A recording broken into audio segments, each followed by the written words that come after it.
Welcome to another edition of Critical Issues, Alternative Views.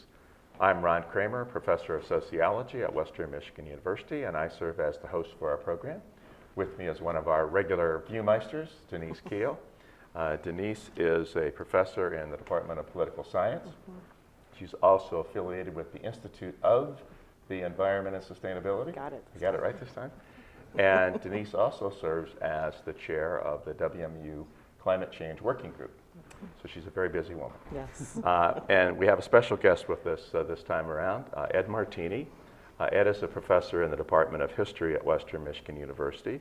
He's also an associate dean in extended university programs at WMU. More important, he's an expert on the American War on Vietnam, and he's written quite a bit about that war, including some of the Agent Orange and other environmental legacies of the war. So Ed pretty much knows his Vietnamese history here and the American involvement there. And the reason we asked Ed to come and be on the program, we had him on a few years ago when Chris Appy's book, American Reckoning, came out, which we'll get back to a little bit later on. But I wanted Ed to come back and talk with us again because of the Ken Burns, Lynn Novak film that came out, the Vietnam War, which aired on PBS in the fall. And there's been a lot of controversy about that film. I just want to provide a little bit of backdrop. So from my generation, you guys are both a little bit younger than me, but from my generation, the Vietnam War is like sort of a central feature of our growing up and a central feature of our lives. But of course, it's also a central feature of our history, right? We can't understand American history in the late 20th century or into this century without really coming to a reckoning with this war. So for me, there was really great expectation and anticipation of this particular film.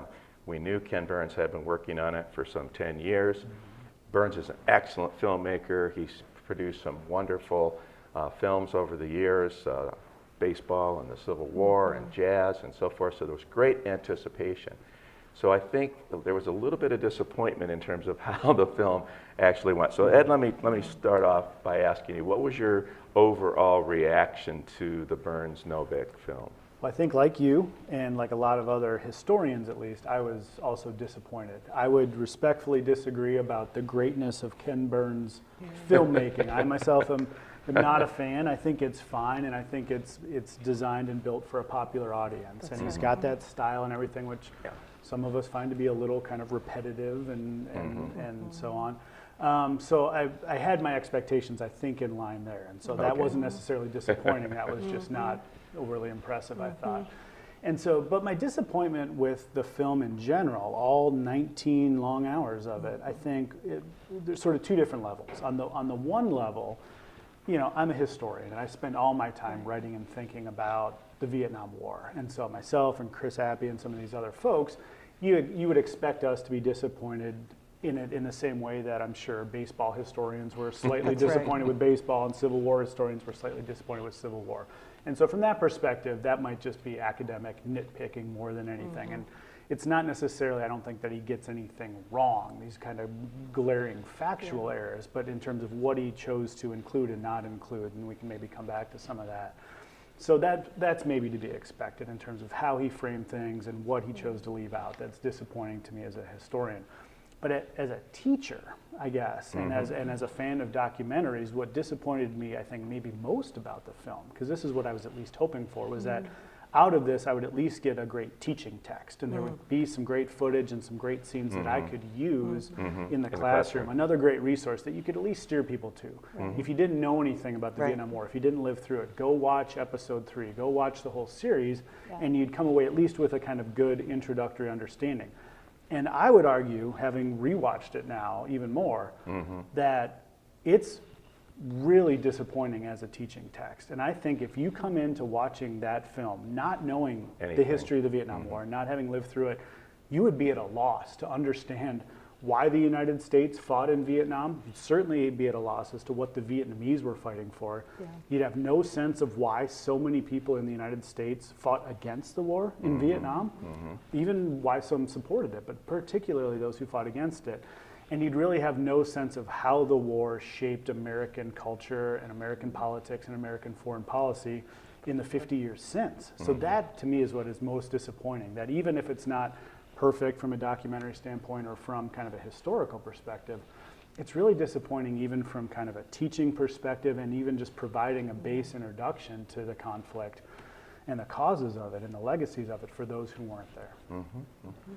Yeah, I share your, it's decided one of the Ken Burns documentaries is on the West, right? And that's a big topic in public lands and what I do. And that's the one that I was most disappointed in up to this point because it was the one I knew the most about though, right? And so going into this, I thought sort of the same thing, like, okay, the least I know about a subject, maybe this is meant for a popular audience. Don't give it that critical academic eye because that's not the audience that Ken Burns is going for.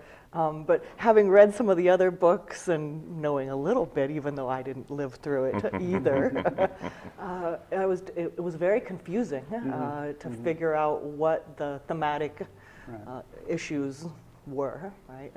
So many great interviews, though, with the vets. It's such a military focus. I think if you went back and counted the hours of the interviews, I guess what most disappointed me was the narrow voices that were included. You know, I think about halfway through I thought, boy, we've been seeing this guy a lot, or this one woman, or this one family, and that conscious choice to focus on a few stories and have them generalized to that whole is, I think, where it then missed the big picture a little bit. That was, There's a line in Chris Appy's book where he talks about sort of the new kind of conventional wisdom or the new storyline about Vietnam that developed in the 80s and 90s, and it tends to focus more on the Vietnam veterans who often were neglected and forgotten victims of that war. And he talks about how that particular storyline tends to be more about healing and not history. That's right. And it seems that that's what Burns almost set out to do, to create what he thought would be some kind of a healing focus that would kind of, can't we just all get together and can't we just all, heal about this war that was so divisive? But so in trying to do that, that means that his own objectivity gets corrupted, to use one term. But it ends up, again, being more about healing and not history. But even there, I think it fails. Yeah, I would agree with that. You know, in the run-up to the film and some of the publicity he was doing in the months ahead of it, Burns described the Vietnam War as a virus that had infected American society and had furthered the divides in American society. And, you know, we could quibble about that. But even taking that, he said then what his film set out to be was a vaccine that would somehow cure us of this virus, which I thought was awfully ambitious, to put it kindly. But even if that's your intent, the way in which he chose to go about it, by really putting first and foremost, kind of at the forefront, American veterans, and there's other voices to a certain degree, but that's really the heart and soul of the documentary.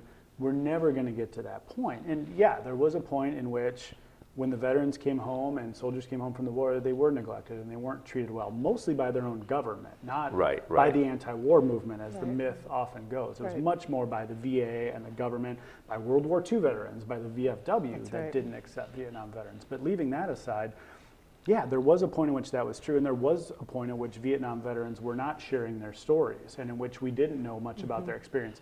That's gone. This is now by far the most documented combat experience in the history of the world. We know exactly what these guys went through. We know exactly what it was like to fight in the war. It's incredibly well documented.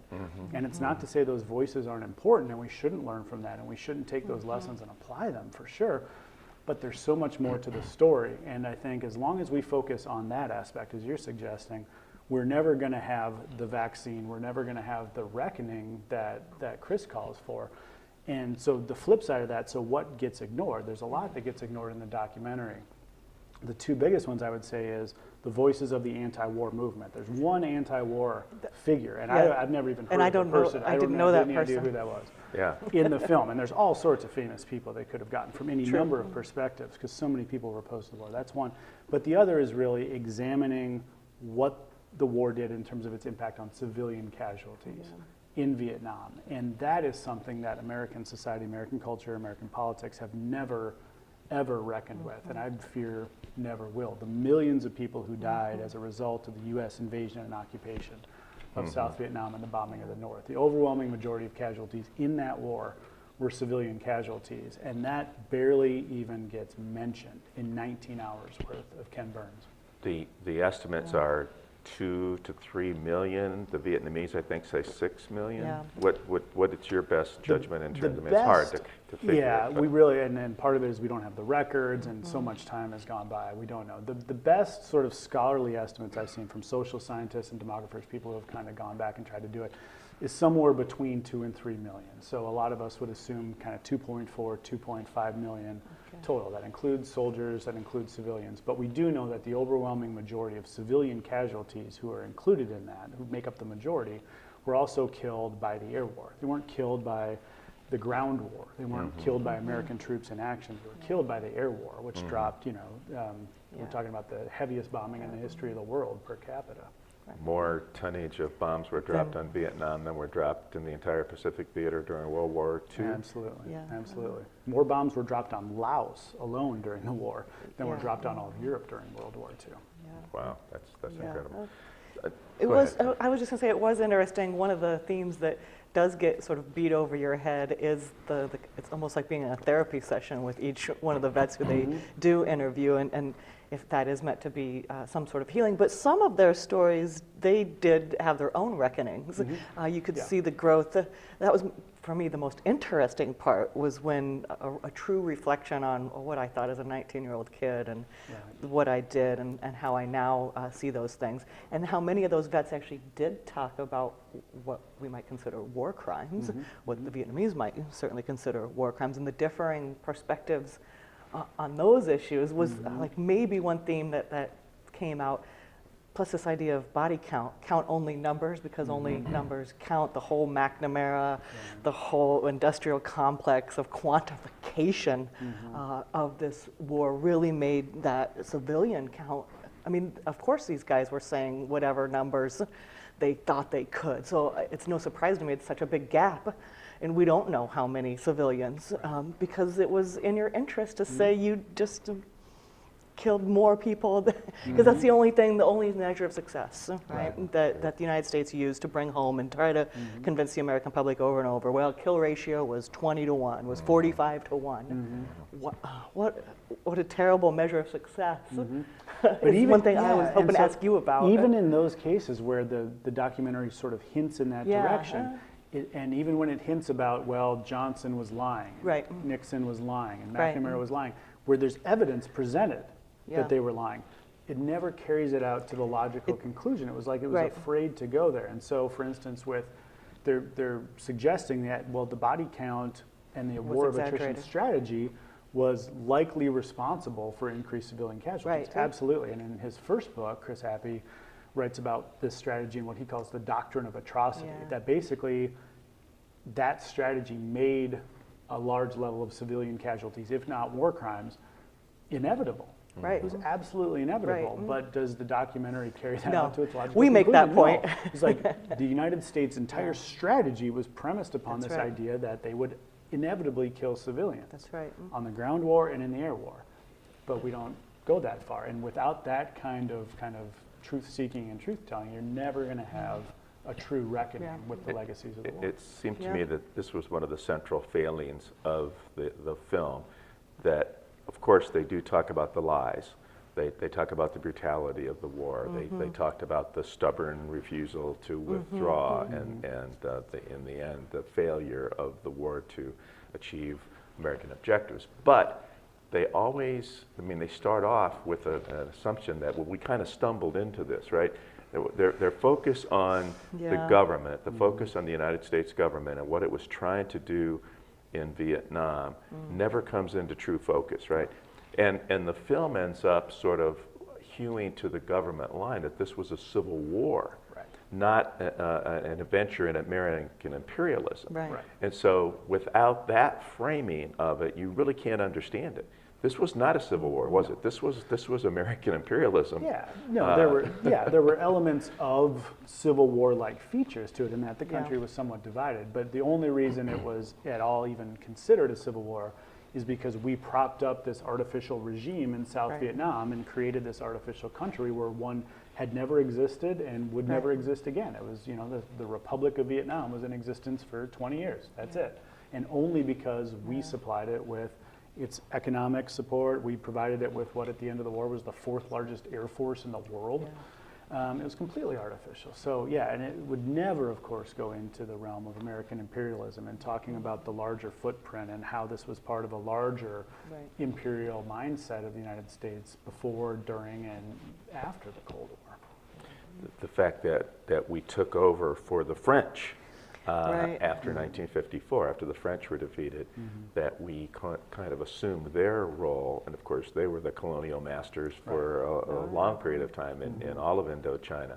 The fact that we're sort of substituting in for them, and that the artificial division of Vietnam that takes place in 1954, that was supposed to be reconciled with an election in 1956. Now, Burns talks about this, but they never really get to the significance of that election, because if that election had been held, Ho Chi Minh would have won. He would have won 80% of the vote. Overwhelming. And so we decided at that point to not allow that election to go forward. Now, he mentions that, but he never really gives it the true significance that it deserves, right? This is an astounding thing. The United States of America refused to allow a democratic election to be held because we knew the side we were backing would lose that election in a landslide. Yeah. I mean, that, I would argue, is not that staggering, because we did that all the time in the Cold War, right? I mean, we overthrew regimes that were maybe not as friendly to us and installed regimes that were very undemocratic, and propped them up because they were at least anti-communist and they were at least friendly to our interests. But so that in itself wasn't unique, but it is absolutely critical to understanding how the United States came to be involved in South Vietnam in such an active way.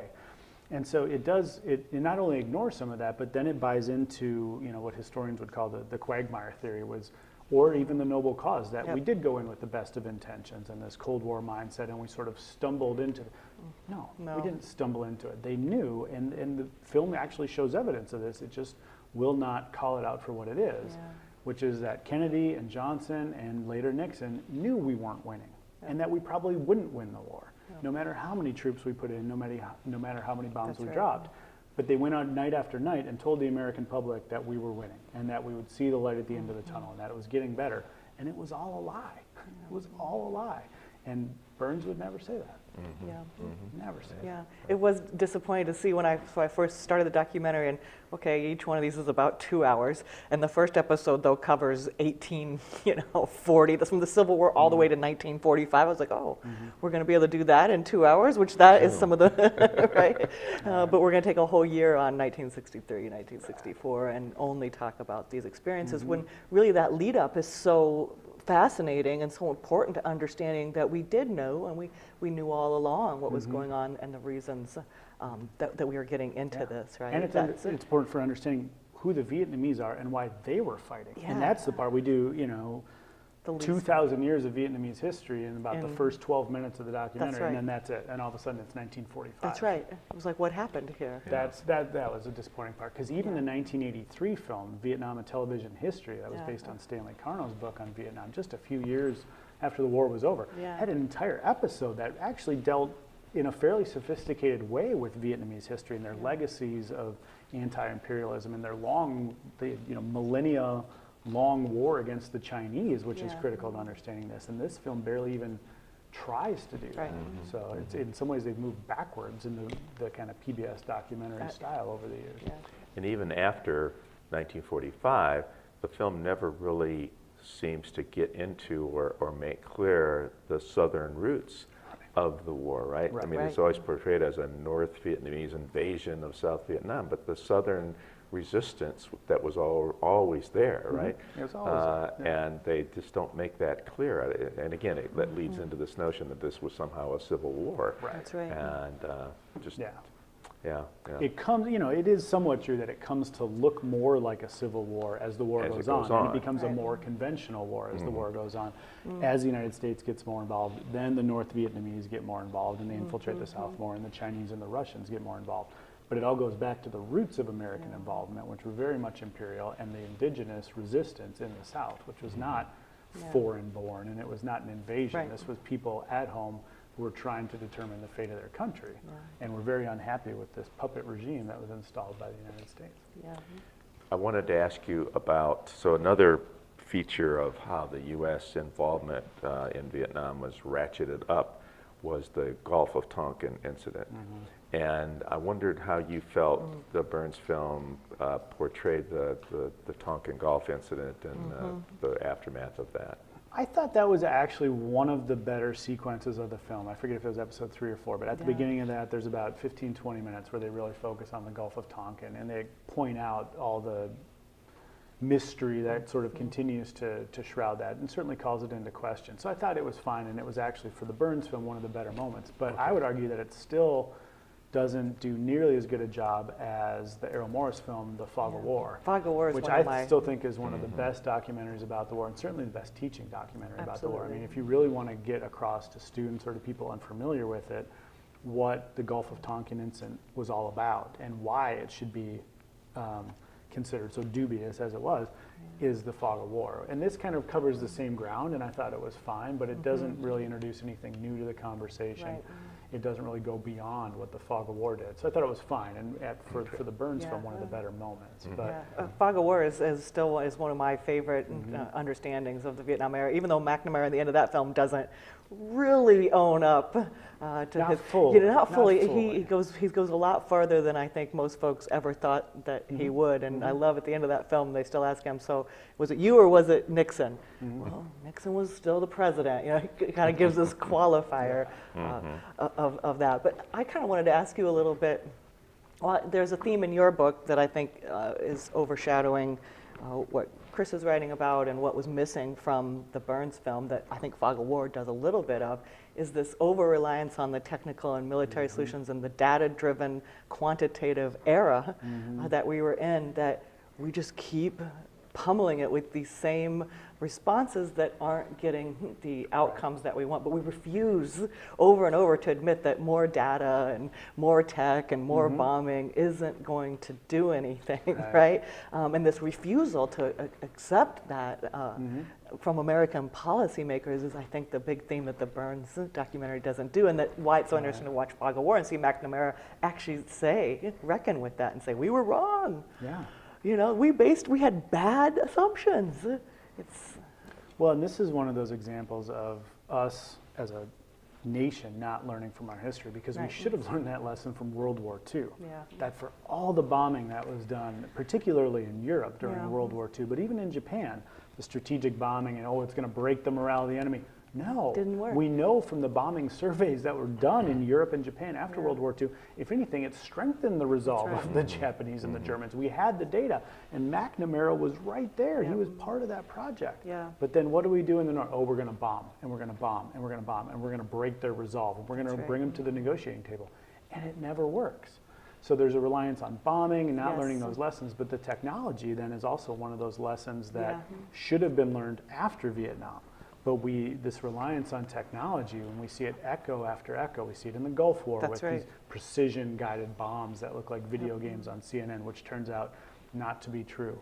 And we see it now with the drone warfare that's taking place everywhere else. These technological substitutes that are supposed to substitute for American manpower and end up making it easier for the United States to engage in wars.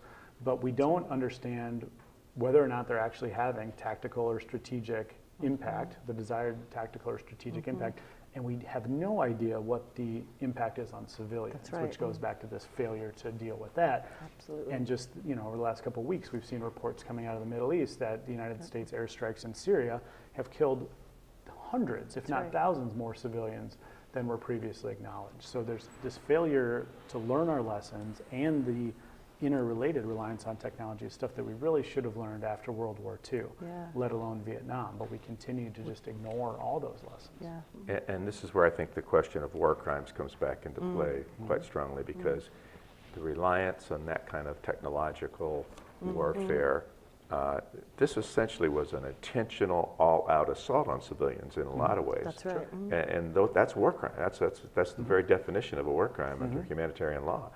And much of what we did in Vietnam, from the bombing to the use of napalm to free fire zones, all of that was sort of intentionally designed to destroy the Vietnamese way of life, Right. and bring them to their knees and win the That's war. right. Win the war in Right. quotes, right? Yep. While at the Yeah. same time winning hearts and minds somehow. Well, I mean, that's the thing. That's So the juxtaposition, in Vietnam, right? you've got the situation where it's actually all these things are running counter to. Right. I mean, there's a way in which the military strategy and sort of the political strategy of Vietnam are constantly at odds with one another, right? Agreed. You can't bomb people and destroy their ability to grow crops Right. and take away their food supply, and then expect them to support your side in a guerrilla war.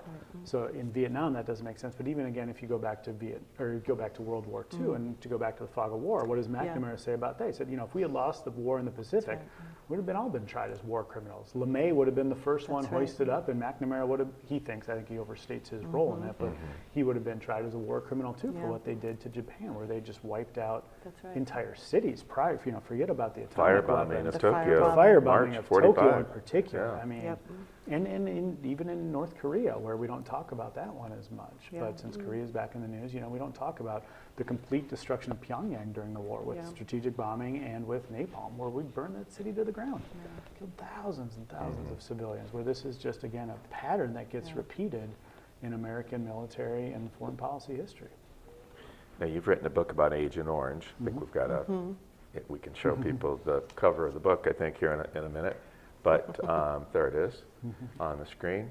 So how did Burns deal with this? You know a lot about this particular topic. How Yeah. did Burns deal with this? Were you There was about 4.5 minutes. was I gonna think say it I was clocked under it 5 in minutes. because I remember I started dozing off, and perked up a little bit, like, oh, I got to pay attention to this one. But no, I was excited because I thought maybe he would go into that, and maybe that Yeah. would be a transition into some of the effect, not just on Agent Orange. I mean, you wouldn't expect him to spend a whole episode or anything, but to talk about the way in which some of these policies impacted civilians during the war. Right. So that would be part of it, but he really just didn't deal with it Nothing. at all. And he talked about what it was and a little bit about why it was used. And again, didn't necessarily get anything factually wrong, but didn't talk about we dropped 22 million gallons of this stuff across the entire countryside in South Vietnam, Yeah. let alone the long-term effects, because the series in general is just uninterested with the legacies of the war, whether it was the politics or the bombing or the defoliation campaigns.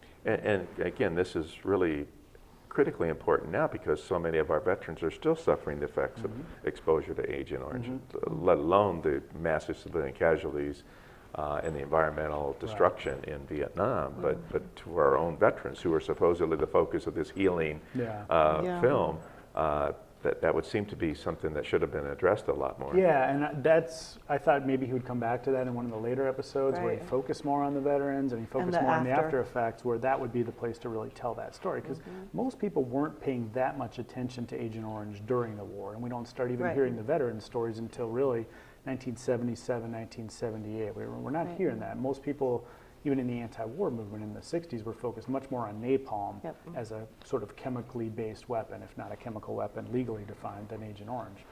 But Burns doesn't even return to it afterwards. I mean, so that was a little surprising. Yeah. Yeah. And your book sort of points out that maybe some of our responses in this country to the veterans and Agent Orange are more of that political healing, because there's so much scientific uncertainty about those issues, and what we've done in order to at least compensate our own military is a much more political strategy than it ever was a scientific one, yet nothing has ever been done for the actual place where we dropped dioxin in Vietnam, right? Yeah. That's still, a huge legacy of this. Yeah, we're never going to know for sure that this type of chemical exposure caused this That's condition right. or that thing. So ultimately, what we did in this country in the 80s and 90s was make a political decision. We're going to give our veterans the benefits of the doubt. And we're just benefit of the doubt. And if you were there and you have this condition, you're diabetic now, and you were in Vietnam between 1960 and 1975, we're going to assume that Agent Orange is the cause, and you can go get your benefits. Not to say that it's easy still to navigate the bureaucracy of the VA, but then we turn around and say to the same Vietnamese folks who are dealing with those same conditions, no, sorry, you can't prove it. So that's right. Sorry. That's right. I want to move to the anti-war movement because to me this was the central flaw of the film. Yeah. The completely inadequate treatment of the anti-war movement. I was waiting for the focus on the Berrigan brothers burning the draft files in 1968, or Bertrand Russell and Sartre's, having their hearing on the war crimes of the U.S., or just so many other things. But we didn't get anything, one lone voice, except for, which I thought was disgusting, the focus on Jane Fonda's trip, of course. and of course the clip of Barbarella, which was totally irrelevant. Right. Yeah. And so many other people in the anti-war movement Right. did go to North Vietnam prior to Jane Fonda going there Absolutely. on very serious missions, and accomplished quite a bit in terms of helping get some of our people out, but just a totally inadequate coverage of the anti-war movement. I would agree. Again, I don't know that I was completely surprised by that, given kind of Burns and his style of filmmaking, but it still was a little bit disappointing that it just in general didn't address the anti-war movement, because it's even hard to describe what the anti-war movement is. It's such a broad coalition of people from all walks of life who come together to try to stop this war, and we're very serious about it. Going to North Vietnam on essentially civilian diplomatic missions, trying to point out the flaws of American foreign policy. People who, sacrificed their lives and their careers and their futures and all sorts of things in order to stop a war. Right. And that should be taken seriously. I mean, it's really, to a certain degree, unprecedented in American Absolutely. history. I mean, even if you look at some of the major anti-war protests preemptive to the Iraq War, nothing like the sustained anti-war movement that you get during the Vietnam War. And that's something that deserves to be taken seriously. Those people should be having their voices heard in this, because there's also important lessons there. That's right. I mean, if we think about the wars that are going on today and why we don't see the same kind of sustained anti-war movements, there might be lessons that we could learn from that Vietnam War era. But it starts with actually paying attention to it and taking the movement seriously, which Burns seemed completely uninterested in doing. Yeah, I mean, there's always been a protest culture in American politics, but I would absolutely agree with you. One of the biggest eras of protest in a larger context, and that's something you and I think Chris writes about too. This is shaped by challenges to state authority in all sorts of ways that are going on in that particular time frame, and without providing that context either, it really misses the mark on what it means to be a protest culture and what folks were really saying in challenging that state authority, and who makes decisions and where is the inequity, and pointing those things out. So I agree. I have often talked about that with students now.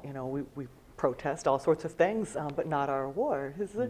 It's very interesting that there's not that movement, and we're so shielded in so many ways from the war that we've now been in the longest.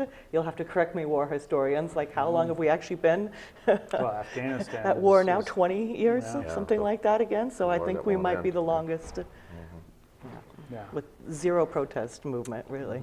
And not only missing some of the most important components of a multifaceted movement, the Catholic peace movement with the Berrigans, what the Berrigans were yeah. doing, and the focus on the war crimes, and Yeah. just so many other, but then to kind of go to the Weathermen, to go to like the most The violent, extreme. extreme Yeah. aspect, which was such a tiny part of the overall anti-Vietnam War movement, and to kind of put a little more undue attention on that, I thought was also just really hitting below the belt. Absolutely. And I mean, to take it seriously, you go back and look at, it's before the war was even the war, before most Americans knew it was going on, there was an organized anti-war movement, and it was largely campus-based, but it was still very important. It was right down the road at the University of Michigan. It was at Wisconsin. It was at Columbia. It wasn't until later that it came to places like Kent State and Jackson State and Western Michigan University, but it was there, and it was constant, and it was broad, and it was diverse, and it wasn't just a group of violent extremists in the form of the Weathermen. There was so much more to it. But I do think, in terms of why he didn't address it, there could be lots of reasons, I don't know for sure, but it does seem to me that it's consistent with his approach in that one of the things that did unify so much of the anti-war movement was the effect that the war was having on civilians in Vietnam. That it was about, defending our own troops, and why are we asking our young people to go fight for this, but it was really about what are we doing to the Vietnamese people, and why? What's the point here? And Burns seemed completely uninterested, of course, in the civilian casualty question, but he also seemed really uninterested in the larger question of why the United States was there to begin with, which is those were the central questions that the anti-war movement was asking. Right. So I don't know that structurally he could have addressed the anti-war movement in any serious way without addressing those larger questions, which are nowhere to be found in there. But even in terms of the anti-war movement within the military and the resistance that was going on in the military, which he also barely skims the surface of, the kind of underground GI resistance movement. Right. You would have thought that would have been one potential angle given his focus on veterans, but even that we get a couple of those And John individual Kerry's speech transformations, and of course John Kerry's you know, speech. But there was so much more to it, the coffeehouse culture and the underground newspapers, and we get just a little bit. sliver of that. And that, in a lot of ways, was arguably the most important aspect of the anti-war movement. And that, in the early 70s, it almost ground the war to a halt.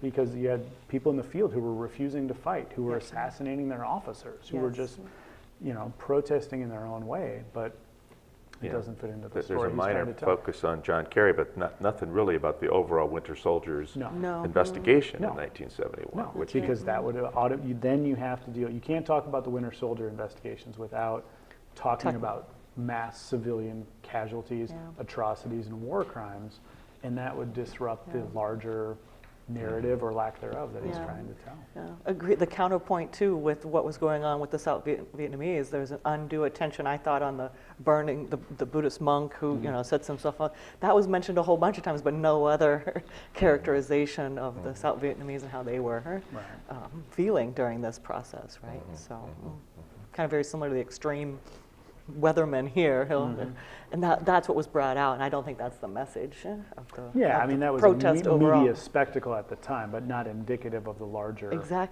resistance that was going on in the South.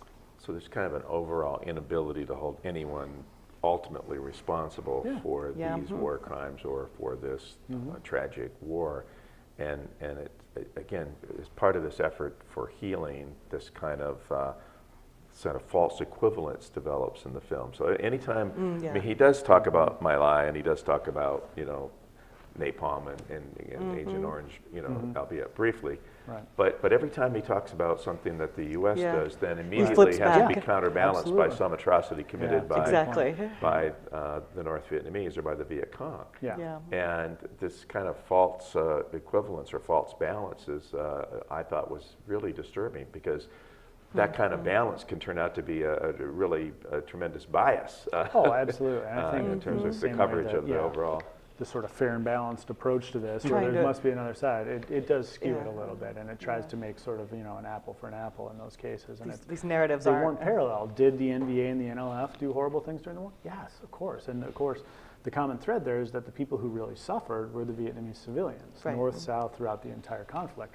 But to try to draw the equivalency between some of the atrocities committed on this side with an atrocity committed on the other side, multiple atrocities, a doctrine of atrocity, I thought was really misguided. There is one interesting point that was actually brought there, and this is, I think, goes to the point, I don't think Burns even knew what he had, where one of the more controversial topics for historians along the lines of atrocities that may have been committed by the North Vietnamese was the Hawaii Massacre in the wake of the Tet Offensive, where supposedly thousands of civilians were found in these mass graves in Hawaii. And most of us had really rejected that as being something that was put to propaganda use by the Nixon administration, that there wasn't a lot of hard evidence, that there was evidence of some, but that it had been blown out of proportion. And Burns actually has a former NVA soldier essentially testifying to, like, yes, we did this. Yes, this was as bad. Now, it's only one voice, but it's there. But again, he just kind of skips right off that. It's almost though he didn't know how big a deal it was. And if there was one thing that actually generated a lot of useful discussion among historians about this, even if it was on Twitter, it was about that.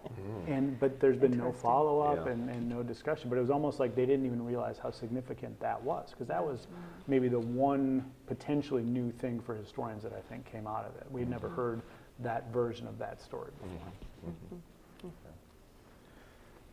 Go ahead.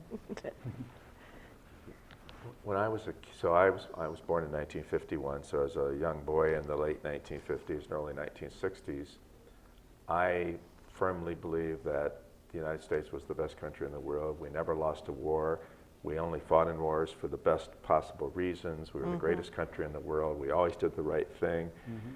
And so I grew up with that kind of notion. American exceptionalism is the term we often apply to that kind of notion. And for me and my generation then, the Vietnam War was sort of this shattering experience because it kind of completely disillusioned us about what we thought we knew about our own country. And this is basically the theme of Chris Appy's book. So maybe we can get go back to Appy's book again, because I think this is still one of the best books I've ever read on Vietnam. And so what Chris argues in that book is that this was really a shattering experience, that this shattered the American identity, and that we still are trying to deal with the shattering of that national identity. We're still trying to have a reckoning with what that happens. And I think the reason I gravitated to that book so much was because as I was reading that introduction, it was like, yes, that was my experience. That's how I felt about my country. And then this war comes along, and it just completely disillusions me and my generation in our when we're teenagers, right? And so from that point on, that changes my life in profound ways in terms of how I think about my own government and my participation in political activities. But it also changes our society more broadly, because from that point on, we don't trust American institutions. Once it's been revealed that we've been lied to, once it's been revealed that we've committed atrocity after atrocity against civilians, it's very difficult then for us to go back and think about our government or our national identity in the same way. And so again, this film doesn't help us get back to the point where we can have that kind of reckoning, does it? No, not at all. And I mean, even within that framework, right? I mean, it gives birth to sort of anti-institutional sentiment, absolutely, and that's part of the larger story of the 60s and 70s, and Vietnam's a key part of that. But ultimately, where it lends itself to, I think, is ultimately kind of the triumph of conservative ideology, which is anti-government. That's the story that ultimately really comes out of it, that becomes kind of the defining aspect then of really the 80s and 90s and into the 21st century that we're still dealing with today, and still getting worse. Right now we're seeing the faith in the press undermined and the media undermined and a lot of these other things. So it is, I think, longer term much more pervasive than that, but it doesn't play out equally across all institutions either. I mean, it ultimately gets sort of hijacked in a way by conservative ideology during the Reagan Revolution, and that's a longer term consequence that we don't necessarily trace back to that. But we don't see the impact that should have then come out of that with regards to foreign policy. The military in the wake of Vietnam gets rehabilitated. The veteran, the soldier in the abstract gets rehabilitated, because to not have the American empire out there doing what it needs to do is too dangerous, I would argue, to the idea of American culture. There are certain elements of the American experience going back to the colonial period where there's a certain anti-government, anti-institutional sentiment that makes sense. There's other roots to that. But the threat to the military as an American institution that could have come out of Vietnam never really materializes. And that gets rehabilitated. So now we can still go fight the Gulf War, and we can continue in this state of really perpetual war, fighting multiple wars on multiple fronts with no goals, no strategy, no success metrics, and no end in sight. And that's not under threat at all, even in this era of Trump. I mean, it was somewhat remarkable a few weeks ago when Corker's committee held the hearing on whether or not the president should indeed have essentially first strike capability with nuclear weapons without congressional approval. I mean, that was pretty remarkable, especially in a Republican-held Senate with a Republican president, even though it's an unusual dynamic with Trump.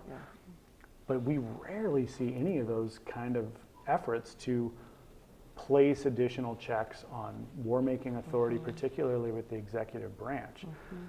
So there's elements of that come out of that where we haven't had a reckoning, but it results in these kind of anti-government, anti-institutional things. But it has not in any way hampered the ability for the United States to make war and to continue its empire.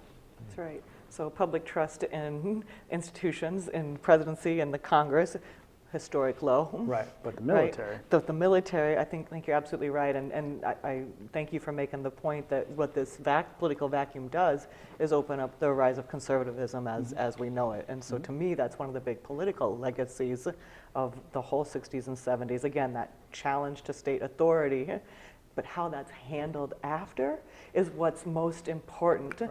And instead of, like you said, making more checks and balances and actually doing transparency, it becomes a us versus them, and it becomes a protect your individual life and liberty scenario. And a lot of folks have fallen for that hook, line, and sinker. And our military budget is bigger than it has ever been, and our nuclear weapons are still here. And that's a very sad legacy, given the lessons that we could have learned and the different changes we could have made in the 80s, right? Even after a little bit of distance from the horrendous and turmoil of the 60s and 70s, right? Well, we've known these things for a while, and we've allowed that partisan divide to just continue, right? For a while, we had the Vietnam syndrome. Very little while. For a little. And remember George Herbert Walker Bush, after the first Gulf War, said, "By God, we've kicked the Vietnam syndrome." I think that was the exact quote That was, from him at that point. So, Yeah. and what he meant by that was, okay, we can start to use our military might again to intervene in places around the world without having to fear that we're going to be bogged down and that the public will not support us. And so, Yeah. But even in the 80s, right, we'd had the dress rehearsals, we had Grenada, we had Panama, Instead, and then we had the no. Gulf War. I mean, it's really, there's such a narrow, We keep there's basically no period since 1945 when we haven't actually been at war in some way, shape, or form. That's been the experience. so the Vietnam syndrome was more sort of a ghost hovering over the Yeah, I mean, White there House to was, some there was extent. this one little period in the late 1970s where it seemed like, yeah, that was a thing. But that tells you a lot, right? If you're at a I guess if we're being generous, from 1975 to 83 with Grenada, 8-year period where we're not actively at war or engaged in a major military intervention somewhere in the world, and that's unusual, that's a syndrome. That tells you a lot about American culture and about the militarization of American culture in general in the 20th century. There was a lot of, Chris, in the book, I think the last chapter is titled, Not Who We Are. And so every time one of these atrocities were revealed or something about the American empire is revealed as a criminal act, it's, well, that's not who we are. Not who we are. Well, who are we? I mean, so there's still this effort to maintain American exceptionalism. So it took a big hit here, caused there was certainly a crisis of that, but the notion of American exceptionalism survived. Absolutely. Right? And it continues to this very day, right? Yeah, I think there's thriving today, I would argue. More than ever, Right? America first and make America great, all those kind of things. But so take the counter example of that for Ken Burns, right? The Civil War documentary was fine. I'm not, again, a fan, but it is what it is, and it was okay. But at least in the Civil War, Burns eventually comes out and says, it was about slavery. Yeah. Forget all this other stuff, and Exactly, states' rights and this. No, this was about slavery, and he was trying to, in that film, I felt like at least trying to make a bigger point about American life, and that the original sin, the original crucible of America was slavery, and it was about race, and that's what the Civil War is about, and that's a reckoning that we still haven't fully had, even after the Civil Rights Movement, and now the backlash to that, we still haven't had that. But he never makes that same point he never gets to the slavery point with the Vietnam War. That what if this is who we are? Not just who are we, if that's not who we are, but what if that is who we are? Yeah. What does that say about us? What if we are the country that for the last 100 years has gone with imperial ambition, setting up shop, overthrowing governments and killing civilians? What if that is who we are? And we can have an argument about that, but that raises some pretty profound and troubling questions that a lot of people don't want to hear. But that goes to the point of why we haven't had that reckoning, because so many people don't want to hear that. And that's not unique to the right. That's not unique to conservative. That's something that goes across the political spectrum, that even people who may have been anti-war and who might consider themselves liberals or progressives don't want to think of themselves as being implicit in the American war machine any more than they want to think of themselves being personally implicit in racism today or slavery back in the day. But to Burns' credit with Civil War, at least he tried to make that point. And with this one, he just never even begins to broach the subject. We can't have a reckoning until we actually face Right. the historical truths that Right. we see, right? And I think you're right. We have to grapple with how could I do such things, Right. and we don't really do that. Yeah. And with all sorts of issues, right? This is some of the underlying denial work that Ron does on climate change, on race, on lots of issues, right? Until you sort of own up to what's actually happening, Right. it's very difficult to move forward and learn our lessons. Apparently, yeah.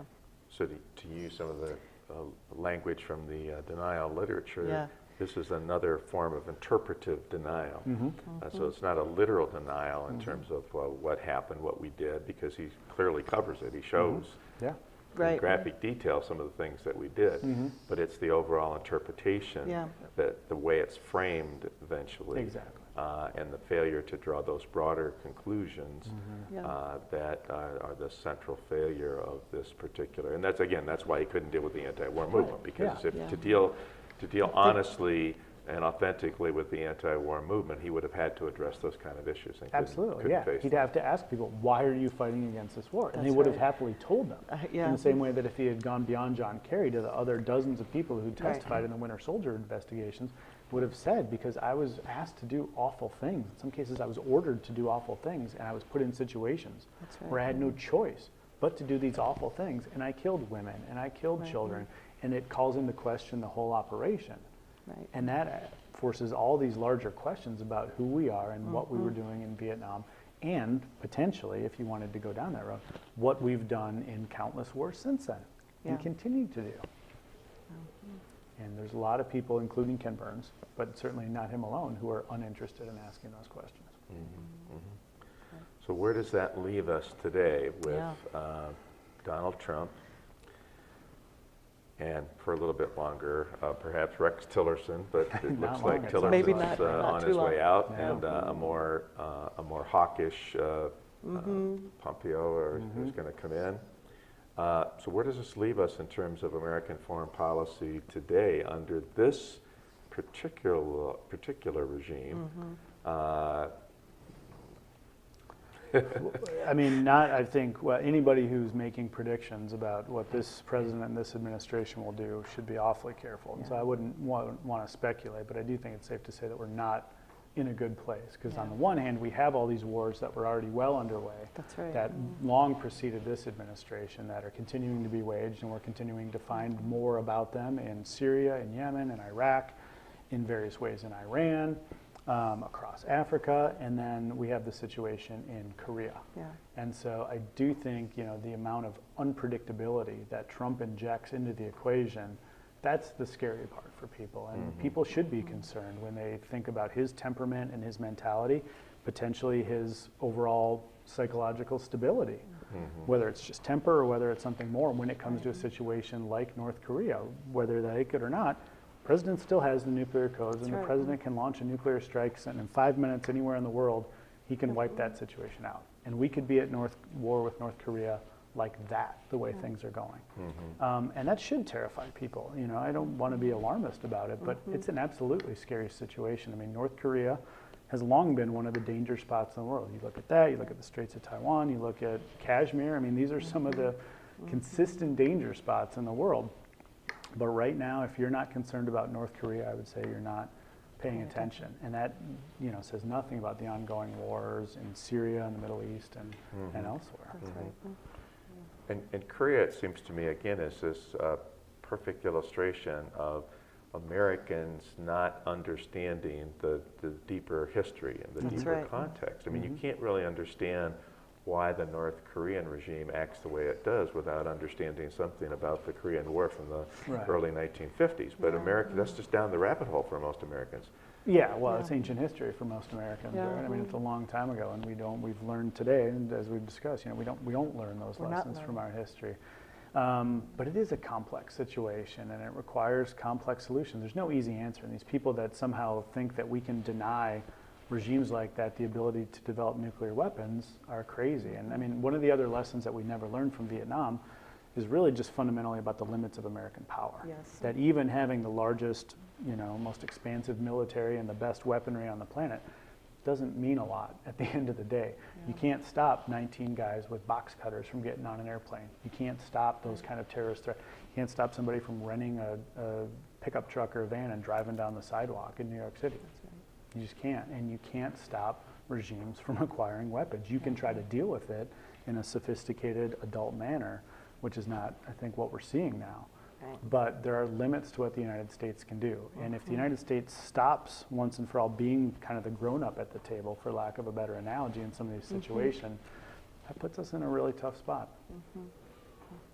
And again, we come back to this notion of American exceptionalism.